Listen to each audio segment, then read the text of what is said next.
Under the Hunter's Moon by Megan Nelson. The screaming had been going on for hours now.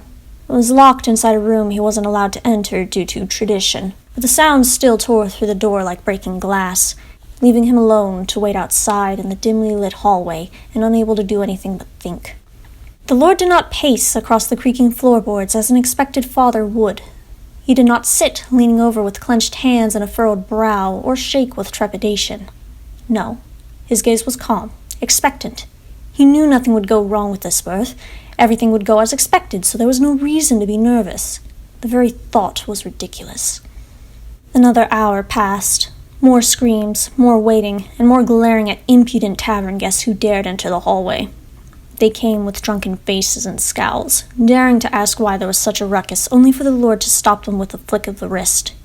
Really, it was truly surprising how quickly peasants cowered at the sight of their superiors. Then again, the fangs did help. Not that they'd remember after he hypnotized them, he thought with a grin. One final scream broke his thoughts, quickly followed by the shrill cry of an infant. And then another scream. At this, the man's ears perked up, distracted enough to allow a small sliver of fear to slip into his heart. Damn tradition. By the time he made his way to the door, it was being thrown open, a hysterical nursemaid flying out and crashing into his chest. His gaze cooled, glaring down at the older woman who had smeared blood and fluids all over his waistcoat. Further emboldened by hysteria, she gripped at the fabric, gnarled hands shaking as she looked up at him with fear-ridden eyes and blabbered, "It's a demon! It's a demon, I tell you!" And with that the old woman ran. The Lord was tempted to follow, to draw her back for further questions, but there were more pressing matters at hand. Besides, should others listen to her hysterics, there'd soon be others. Quickly, he pushed open the door and entered the bedchamber, illuminated only by a swath of candles and the eerie glow of a hunter's moon from outside. It was a pitiful space, unfit for his wife, but there was only so many luxuries the two could afford. "My love?" he asked quietly, the infant cries having quieted by now. Immediately his anxieties eased. His wife, his love, his light, was resting with her hair splayed across the pillows like a darkened halo, the sweat on her brow only making her glow in the candlelight. Even when surrounded by squalor, she was radiant. His beloved turned to him, tired but proud as she pressed a swaddled bundle to her breast. "My love," she echoed, nodding him forward, and his expression exposed vulnerability that was only, and even then rarely, ever expressed to her. He prowled forward hesitantly, as if afraid what he would discover was nothing more than a cruel joke. So many fears raced through his mind, all of them unhindered now that he was so close. "Are they—" His words died as he pulled down the cloth, eyes widening at the sight. Still covered in the fluids of the womb, there was still an unmistakable stain of ashen skin beneath the afterbirth.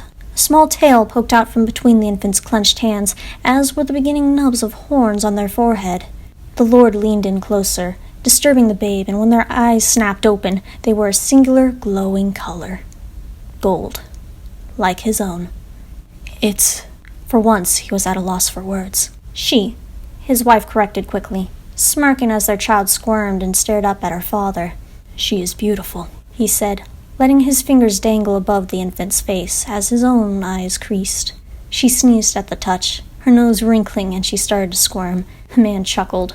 "Strong, too," he began, but then his breath hitched as the baby yawned, revealing a pair of tiny, ever-so-small fangs already peeking out of her gums. He was almost giddy. It was a miracle in of itself that they could ever sire a child together with his mortal condition. But now they not only had a child, but one who inherited his gifts as well. In all his life he never imagined witnessing something so perfect.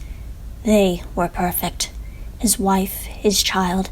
He barely cared that they were without a stronghold anymore. If that was all he had to sacrifice to witness this, then it was more than worth it. His wife hummed, chuckling at the loving exchange between father and child. When their eyes met, however, the mirth faded. "The nursemaid, no doubt news is already spreading," she said in warning. "A trifling matter, nothing more. We can deal with anyone who tries to retaliate." His gaze grew cold with the promise of what such a mistake would earn, before softening again as they turned to his daughter. "She is a beautiful addition to our family," he muttered, moving to sit beside his wife as they looked down proudly at their first, and only, heir. The baby, unaware of the future set ahead of her, yawned, and fell asleep. Her mother stroked the already present tuft of hair resting between her horns and hummed. "What happens now?" she asked, refusing to let her ever-calculating thoughts rest, even in this moment. The Lord sighed, but indulged her. "We head north. We rejoin my kin and forge ourselves a new home in the mountains," he said. His wife scoffed. "They hardly accepted us the first time," she said with a quirked brow, delicately arching her neck where an ugly scar marred her skin. Even now the sight made his blood boil, but he held back. "I'll make them accept," he promised, hand clenched around hers, but not so it would hurt. She hummed, leaning her head against his shoulder as the two stared down at their baby. In this moment, all was right with the world, in every way, but of course, life never allowed them much respite. The door slammed open, revealing the tavern owner surrounded by others. The Lord raised an eye at the pitchforks. Really? Could this be any more tripe? "All right, hand over that thing and there'll be no trouble," he said, eyes flickering between the Lord and the precious bundle by his side. The couple shared a glance. She nodded once, pulling the baby closer to her chest as the Lord addressed their audience. "Now, good sir, I hardly know what you're talking about. My wife just gave birth to a perfectly healthy little girl, not a thing like you accuse." The Lord rose, false merriment barely restraining the malice in his words.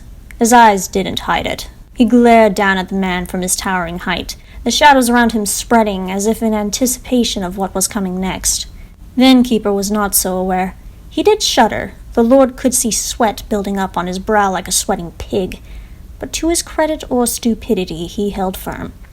"We don't want no demons in our village. We've kept Sleepston safe from monsters for years, and we're not going to stop now," he said, proudly, like there was justice in murdering a baby. "Is that so?" The Lord didn't bother hiding it anymore.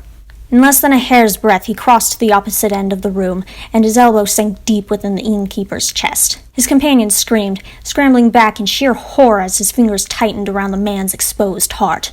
The Lord grinned, pulling the dying man close so he could whisper some final words into his ear. "I'm afraid you're a little late on that," he said, then pulled his arm free. The man fell forward as the others scrambled back.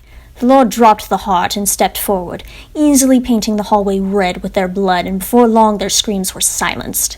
His wife waited patiently, almost bored as she adjusted her hair. Their baby was still asleep when he returned, his mouth and hands dripping with gore. He was grinning, fangs exposed and almost crazed with the fresh blood coating them. Then he froze. "My dear?" He almost hesitated when his wife stood. A spark of fear shot through his dead heart as she wobbled, but she stubbornly remained upright. "Hurry. The longer we're here, the more likely they'll send a priest," she said windedly, refusing to so much as flinch as she stubbornly marched to his side. He grinned. His wife was human in every sense of the word, which only made her twice as stubborn. I know. Still, he scooped them both into his arms, much to his dearest's protest. He nuzzled her face playfully, grinning as she rolled her eyes. "You still shouldn't be moving this early," he said, then started down the hall. It was easy to acquire a carriage and horse, especially considering there was no one left to notice. With his wife and child secured in the covered cart, the Lord drove out of the little hamlet, smiling under the red moonlight as they headed up north. Oh yes, the night had barely started, and already he knew there was much to be done.